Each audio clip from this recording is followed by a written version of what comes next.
ओम हरि ओम ओम नमो भगवते वासुदेवाय। सज्जनों, इस अध्याय में सप्तमी तिथि की महिमा है और आदित्यों की उत्पत्ति की कथा है। सीधा चलते हैं कथा की तरफ। राजा प्रजापाल ने पूछा, हे ब्राह्मण श्रेष्ठ, दिव्य ज्योतिपुंज का शरीर धारण बड़े आश्चर्य की बात है। हे इसका शंका का समाधान करें। मुनिवर महातपा जी कहने लगे, हे राजन, विज्ञानात्मा सनातन ज्ञान शक्ति को जब किसी दूसरी शक्ति की अपेक्षा हुई तो उसके शरीर के एक प्रकाशमान तेज निकल पड़ा जिसे जो सूर्य कहलाया। उस तेज में अखिल ब्रह्मर्षियों सहित संपूर्ण देवता और सिद्ध अधिष्ठित थे, इसलिए उन प्रभु को स्वयंभू भी कहा जाता है। सूर्य से ही उन्हीं से सूर्य का प्राकट्य हुआ है, वे ही स्वयं सूर्य रूप में परिलक्षित हैं।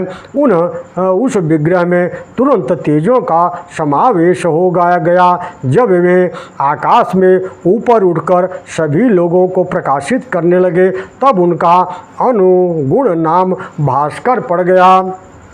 इसी प्रकार चारों ओर प्रकाश फैलाने के कारण जिनकी प्रभाकर नाम से भी प्रसिद्धि हुई, दिवा और दिवस, ये दोनों शब्द एक ही अर्थ के बोधक हैं। इनके द्वारा दिवस का निर्माण हुआ, अतः ये दिवाकर के नाम से भी कहलाए जाते हैं। संपूर्ण संसार के आदि में वे विराजते हैं, अतः इन्हें आदित्य कहते हैं। फिर इन्हीं भगवान सूर्य के तेज से भिन्न भिन्न 12 आदित्य उत्पन्न हुए। ओम नमो भगवते वासुदेवाय।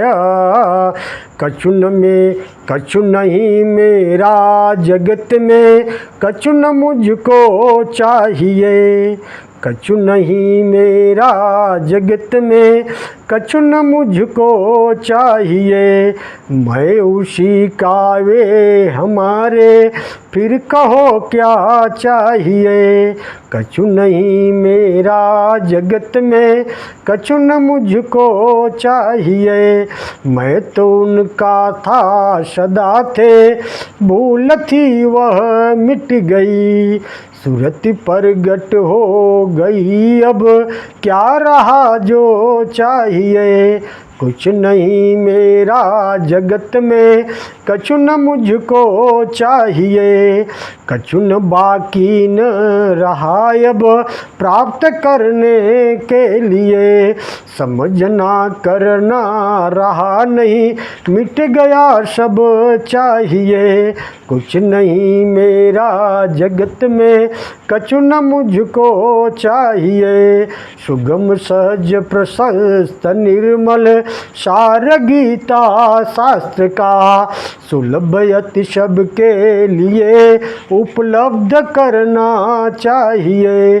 कुछ नहीं मेरा जगत में, कछु न मुझको चाहिए। शरण प्रभु के हो गए वे, भक्त जीवन मुक्त है। उन महापुरुषों का दर्शन संग करना चाहिए। कछु नहीं मेरा जगत में, कछु न मुझको चाहिए। मैं उसी का वे हमारे, फिर कहो क्या चाहिए। देवता बोले, भगवान आपसे जगत की सृष्टि होती है, आपके द्वारा ही इस विश्व का पालन संहार होता है। आप आकाश में ऊंचे जाकर निरंतर विश्व में चक्कर लगाते हैं। ऐसे प्रभु हम सदा उपासना करते हैं। जगत की रचना हो जाने पर प्रतापी सूर्य का रूप धारण कर आप सर्वत्र तेज भर देते हैं। हे प्रभु, आप प्रभाकर रवि कहलाते हैं। चार और अचर संपूर्ण संसार की आत्मा आत्म में ही स्थिति होती है। आपकी मूर्ति है, अंधकार दूर करना आपका स्वभाव है। आप वेदांत आदि शास्त्रों की सहायता से सहायक ही जाने जाते हैं। यज्ञों में विष्णु के रूप से आपके ही निमित्त हवन होता है। हम सभी देवता आपकी शरण में आए हैं। आप प्रसन्न होकर सदा हमारी रक्षा करें। हे देवेश्वर, अब हम लोगों के द्वारा भक्ति पूर्वक की हुई आपकी स्तुति संपन्न हो गई। हे प्रभु, आपसे विशेष आग्रह है कि आप हमारी रक्षा का प्रबंध करें। इस प्रकार देवताओं की स्तुति करने पर भगवान सूर्य ने तेजोमयी मूर्ति को सौम्य बना लिया और उनके आप सामने ही शीघ्र ही साधारण प्रकाश फैलाने लगे। उस अवसर पर देवताओं ने कहा, भगवान, इस संपूर्ण देवगणों में बेचैनी उत्पन्न हो गई थी।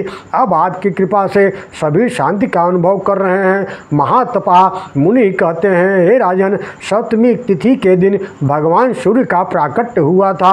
अतः इस तिथि को उपवास करके जो पुरुष भक्ति पूर्वक सूर्य की उपासना करता है, भास्कर रूपधारी प्रभु उनकी इच्छा के अनुसार फल प्रदान कर देते हैं। सूर्य से संबंधित यह कथा बहुत पुरानी है, जिसे तुम सुन चुके हो। ओम नमो भगवते वासुदेवाय।